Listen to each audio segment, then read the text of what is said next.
Assalamualaikum warahmatullahi wabarakatuh. Kita berjumpa dalam mata kuliah epidemiologi klinik pada pokok bahasan tentang konsep dasar pencegahan penyakit.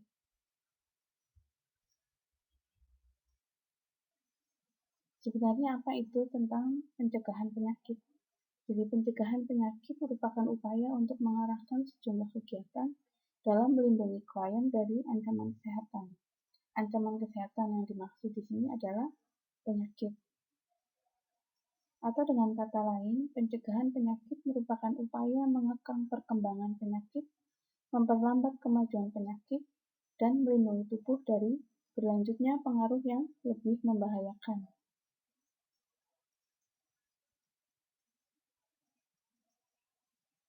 Membahas tentang pencegahan penyakit sebenarnya tidak lepas dari yang namanya pengetahuan tentang riwayat alamiah penyakit.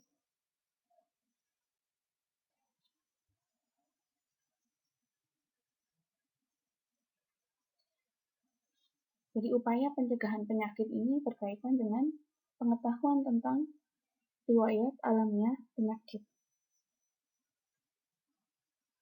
Pengetahuan tentang riwayat alamiah penyakit ini dipakai dalam merumuskan dan melakukan upaya pencegahan, artinya dengan mengetahui perjalanan penyakit dari waktu ke waktu, serta perubahan yang terjadi pada setiap masa atau setiap fase, maka dapat dipikirkan upaya-upaya pencegahan yang sesuai dan dapat dilakukan, sehingga penyakit ini dapat dihambat perkembangannya, sehingga tidak menjadi kondisi yang lebih berat, atau maksudnya dapat disembuhkan. Nah, upaya pencegahan yang dapat dilakukan ini akan disesuaikan dengan perkembangan dari patologis penyakit itu dari waktu ke waktu. Nah, sebenarnya apa riwayat alamiah penyakit?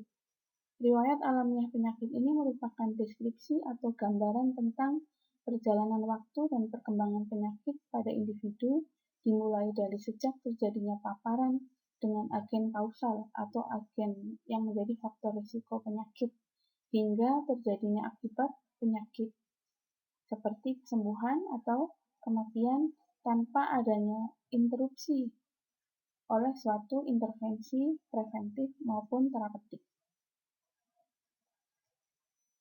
Jadi proses penyakit ini berjalan dari fase awal mulai seorang itu terpapar faktor resiko sampai kemudian faktor resiko itu berkembang menjadi efek patologis di dalam tubuh sampai muncul gejala klinis, lalu kemudian proses penyakit itu berjalan sampai dengan fase akhir dari penyakit, bisa sembuh, mati, ataupun meninggalkan kecacatan.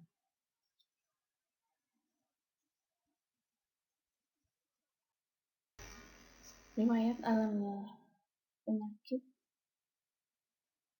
dapat dijelaskan pada gambar berikut, di mana fase atau riwayat dari perjalanan penyakit itu diawali dari fase rentan. Fase rentan ini adalah tahap berlangsungnya proses etiologis di mana faktor penyebab yang pertama untuk pertama kalinya bertemu dengan penjamu. Pada tahap ini, faktor penyebab pertama ini belum akan menimbulkan penyakit, tetapi sudah mulai meletakkan dasar-dasar bagi perkembangan penyakit nantinya. Contohnya adalah misalnya tingginya kadar kolesterol LDL ini dapat meningkatkan kemungkinan kejadian penyakit jantung koroner. Atau misalnya kebiasaan merokok ini dianggap sebagai faktor yang dapat meningkatkan probabilitas atau kemungkinan terjadinya CA paru. Atau seperti kasus yang terjadi pada akhir-akhir ini atau saat ini sedang berjalan, yaitu tentang kasus pandemi corona. Kenapa disebut pandemi? Karena kejadian corona ini sudah menyebar melintasi batas negara. Artinya hampir seluruh dunia atau di beberapa bagian dunia sudah terjangkit. Pada seseorang yang berinteraksi atau berdekatan atau ada riwayat kontak dengan penderita yang positif corona, maka dia sudah masuk pada tahap fase rentan. Contoh lain misalnya kondisi gizi buruk, maka dia akan makin meningkatkan probabilitas atau kemungkinan terjadinya kejadian tuberkulosis. Nah, faktor penyebab pertama ini disebut sebagai faktor resiko. Nah, faktor resiko adalah faktor yang kehadirannya ini akan meningkatkan probabilitas kejadian penyakit sebelum fase irreversibilitas. Jadi suatu faktor yang dapat menyebabkan adanya hubungan kausal atau hubungan sebab akibat dari suatu kejadian, maka dia disebut sebagai faktor resiko, walaupun hubungan itu sebenarnya tidak langsung atau belum diketahui secara persis mekanismenya. Kenapa? Karena penyebab penyakit ini pada dasarnya memiliki sifat mungkin. Jadi para epidemiolog itu lebih senang menyebutkan faktor resiko bukan sebagai faktor penyebab. Karena resiko ini akan berkaitan dengan probabilitas atau kemungkinan terjadinya atau terserangnya penyakit pada seorang individu.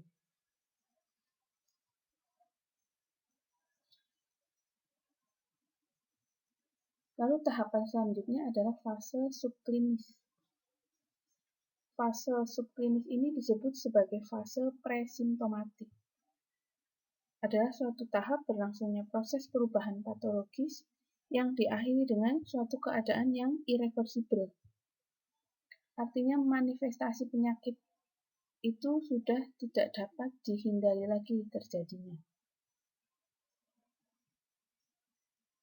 Pada tahap ini belum terjadi manifestasi penyakit atau belum muncul gejala penyakit.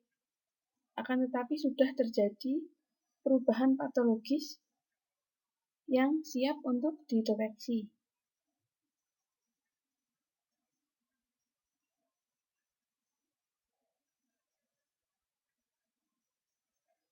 Fase selanjutnya adalah fase klinis. Fase klinis ini adalah tahap di mana perubahan patologis pada organ sudah cukup banyak, sehingga tanda dan gejala penyakit mulai dapat dideteksi. Pada tahap ini sudah terjadi manifestasi klinis penyakit, tergantung pada faktor penjamu, tergantung juga pada akses fasilitas Yankes, ataupun diagnosa klinik yang ditetapkan atau kecermatan dari diagnosa klinik yang ditetapkan pada saat menangani pasien.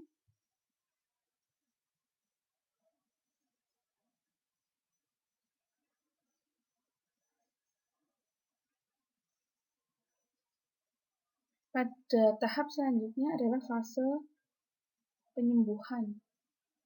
Fase penyembuhan ini atau fase akhir dari suatu penyakit itu sebenarnya tidak hanya sembuh.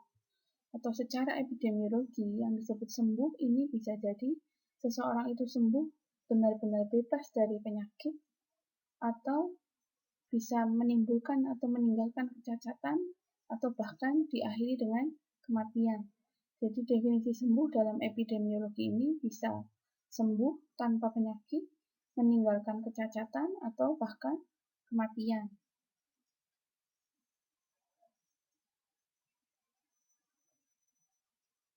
Nah, ini ada 4 tahapan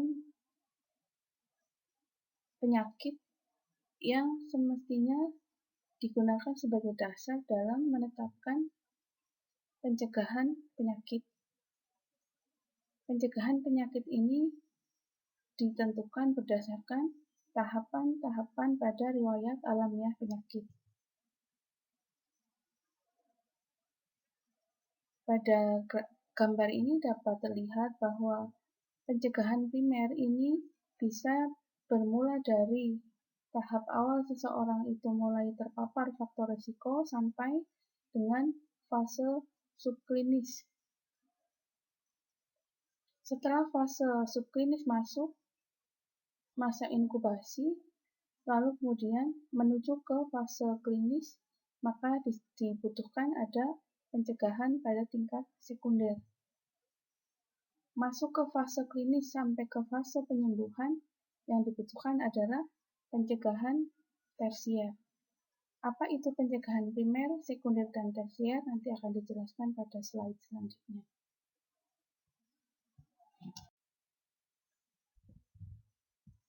Tingkat pencegahan penyakit dan kelompok targetnya menurut fase penyakit bisa kita lihat pada tabel berikut,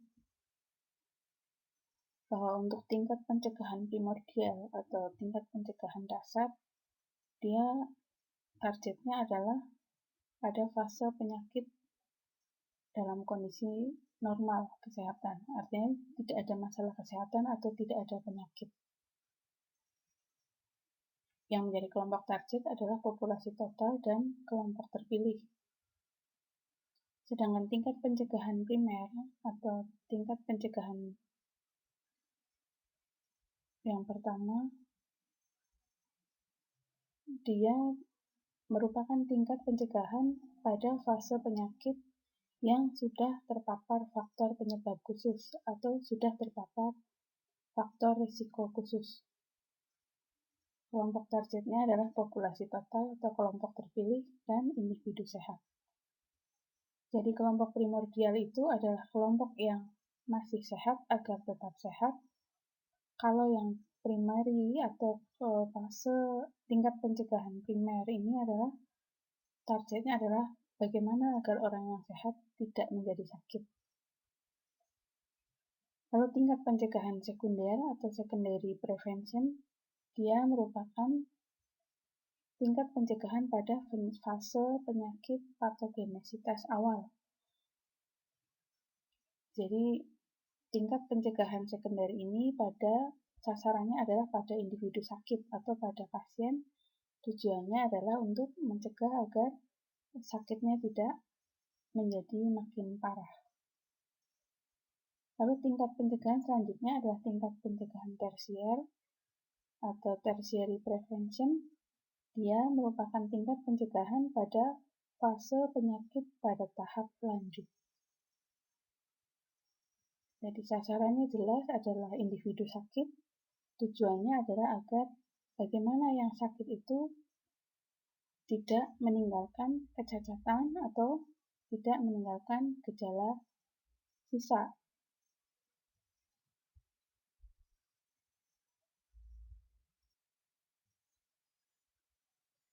Nah, tabel ini menggambarkan bagaimana hubungan kedudukan dari riwayat perjalanan penyakit dan tingkat pencegahannya serta apa saja upaya pencegahan yang harus dilakukan.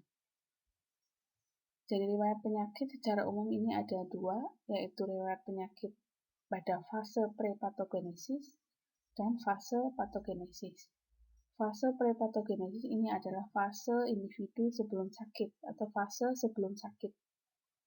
Sedangkan fase patogenesis adalah fase sakit atau fase di mana individu itu sudah menderita sakit. Tingkat pencegahan yang bisa dilakukan pada dua tahap riwayat perjalanan penyakit tersebut.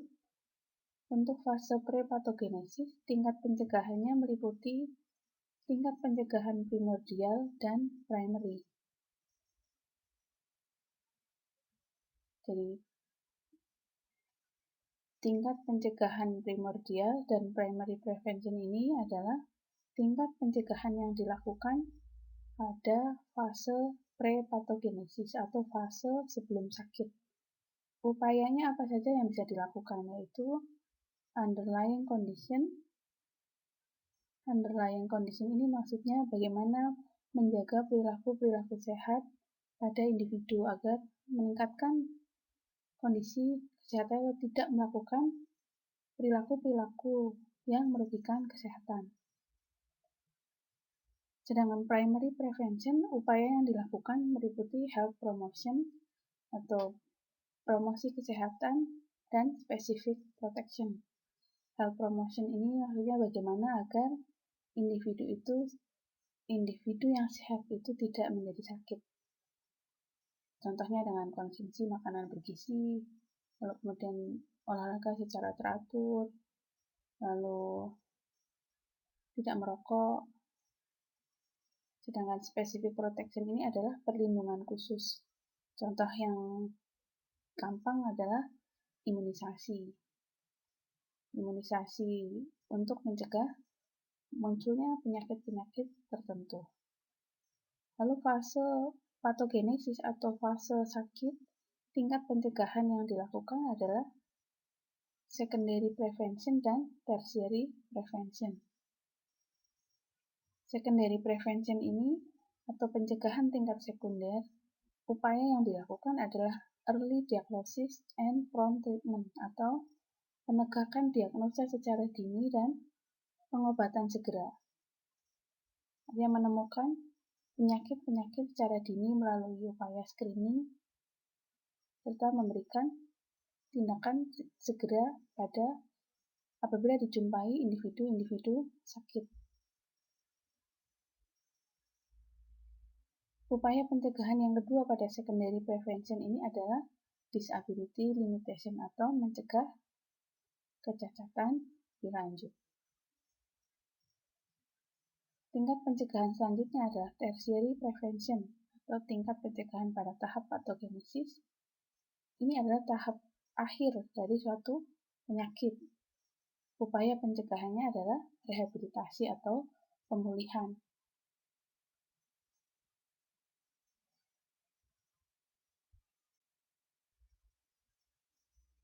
Ya, selanjutnya berkaitan dengan tingkat pencegahan penyakit, menurut Level and Clark, bahwa sebenarnya atau Level and Clark ini mengatakan bahwa ada tiga tingkatan dalam proses pencegahan terhadap timbulnya penyakit.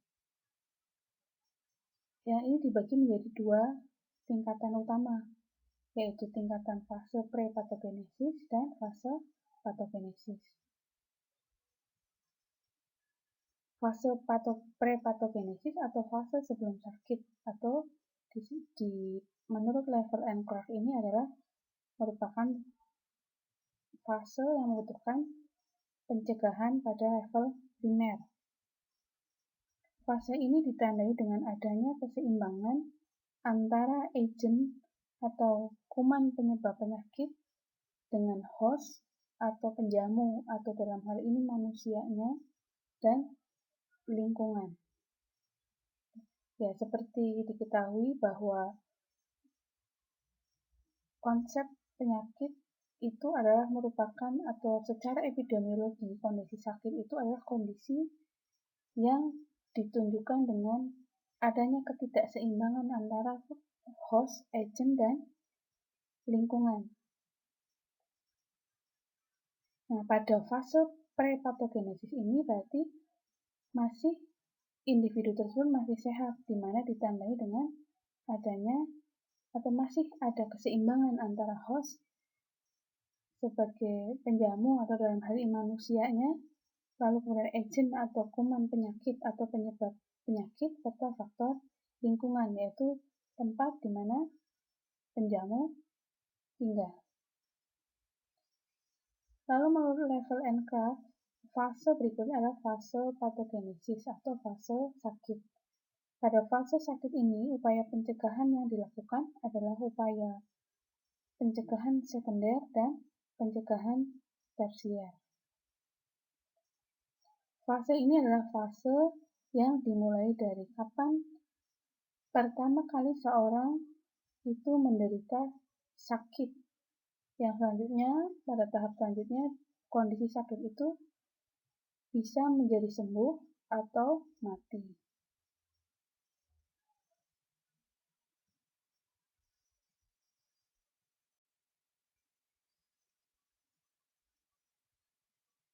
Kita bahas satu persatu tentang apa itu pencegahan tingkat dasar atau primordial prevention. Primordial prevention ini adalah upaya atau usaha untuk mencegah terjadinya risiko atau mempertahankan keadaan risiko rendah dalam masyarakat terhadap penyakit secara umum. Pencegahan pada tahap ini meliputi usaha memelihara dan mempertahankan kebiasaan atau pola hidup yang sudah ada dalam masyarakat yang dapat mencegah meningkatnya risiko terhadap penyakit dengan melestarikan pola atau kebiasaan hidup sehat yang dapat mencegah atau mengurangi tingkat risiko terhadap penyakit tertentu atau terhadap penyakit secara umum.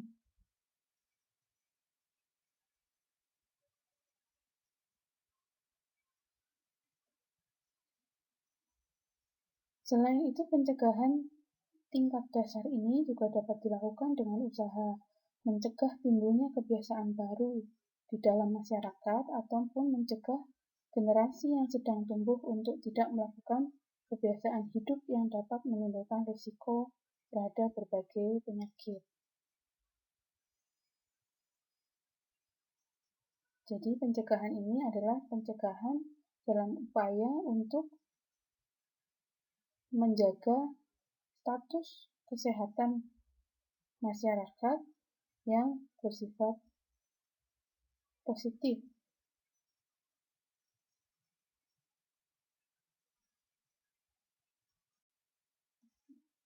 Berjalan pada saat ini ada upaya namanya social distancing atau bagaimana mencegah agar tidak terjadi kontak dengan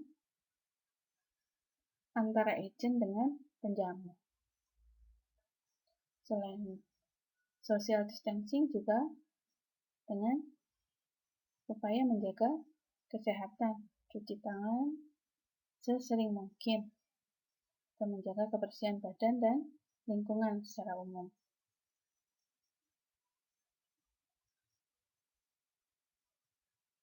Upaya yang lain yaitu dengan menurunkan kepekaan penjamu.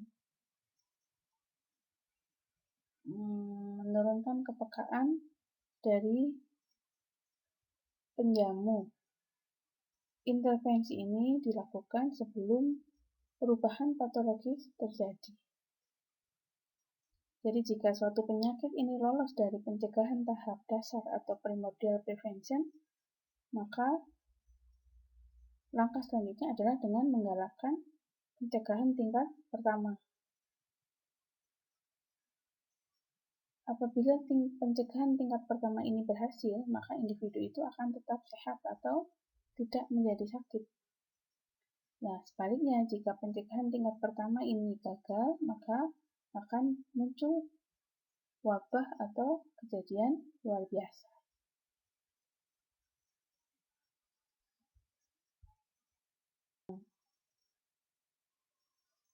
Apa saja bentuk-bentuk pencegahan primer atau primary prevention? Ini adalah upaya-upaya nyata yang bisa dilakukan berkaitan dengan pencegahan primer. Yang pertama adalah penyuluhan kesehatan yang intensif. Yang kedua adalah perbaikan gizi, penyusunan pola menu gizi yang adekuat atau yang mencukupi kebutuhan tubuh. Bentuk lainnya adalah pembinaan dan pengawasan terhadap pertumbuhan balita, khususnya anak-anak, remaja, ataupun pada umumnya. Langkah atau contoh yang berikutnya adalah perbaikan perumahan sehat dan kesempatan memperoleh hiburan yang sehat untuk memungkinkan pengembangan kesehatan mental maupun sosial. Termasuk di dalamnya memberikan nasihat perkawinan ataupun pendidikan seks yang bertanggung jawab. Bentuk lainnya adalah pengendalian terhadap faktor lingkungan yang dapat mempengaruhi timbulnya suatu penyakit. Yang lainnya adalah perlindungan terhadap bahaya dan kecelakaan kerja.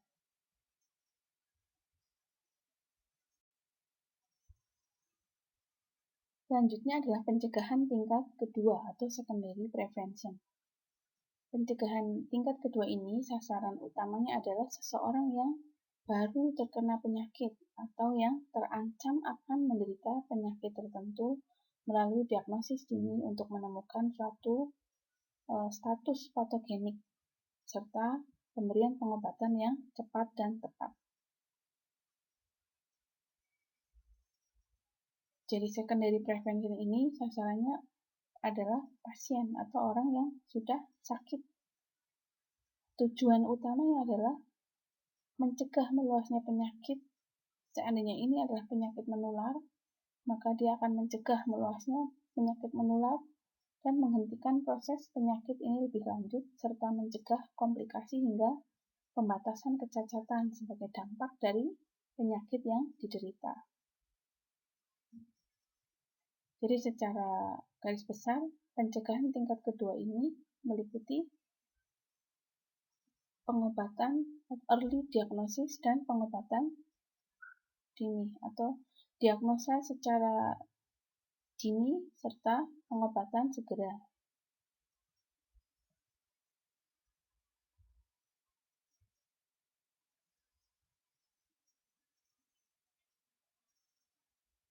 Upaya yang dilakukan dari secondary prevention atau tingkat pencegahan kedua ini adalah screening dan pengobatan dini. Screening ini adalah penemuan kasus pada kelompok-kelompok yang berisiko untuk ditemukan secara cepat atau secara dini orang-orang yang kemungkinan menderita sakit atau penyakit tertentu dan yang sudah ditemukan selanjutnya diberikan pengobatan secara dini agar penyakit tersebut tidak berkembang atau bertambah parah. Kegiatan pada secondary prevention ini meliputi pemeriksaan berkala pada kelompok populasi. Misalnya pemeriksaan berkala pada pekerja.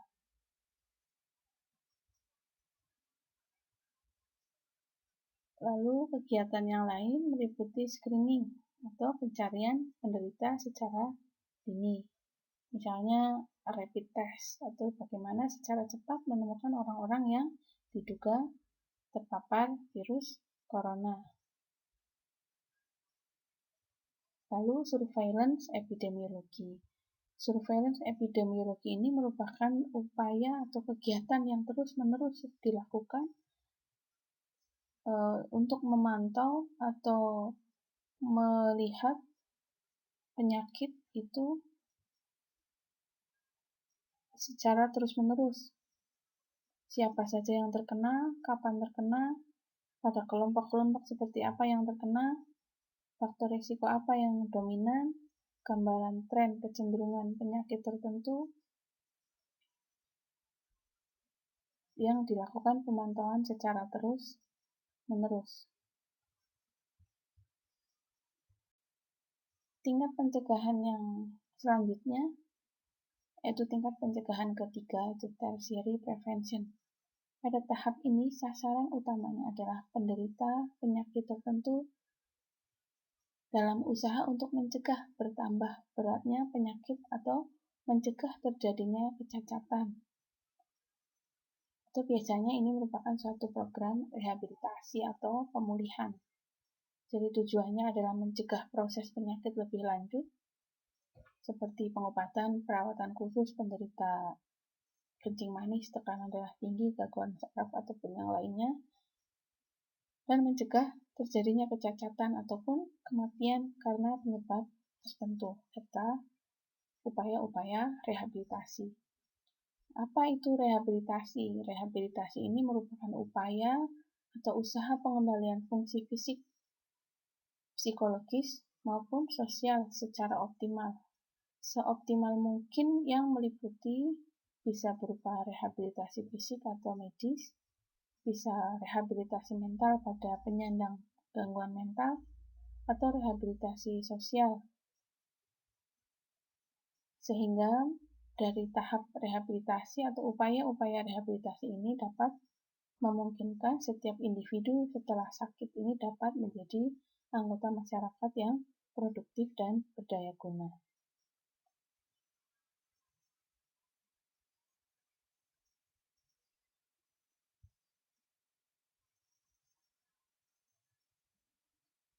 Saya kira itu yang sudah bisa disampaikan berkaitan dengan konsep pencegahan penyakit.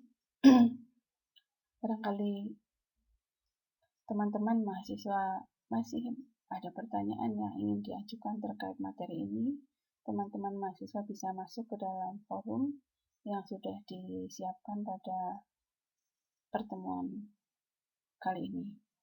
Dapat disimpulkan bahwa dari pertemuan ini adalah tentang konsep pencegahan penyakit.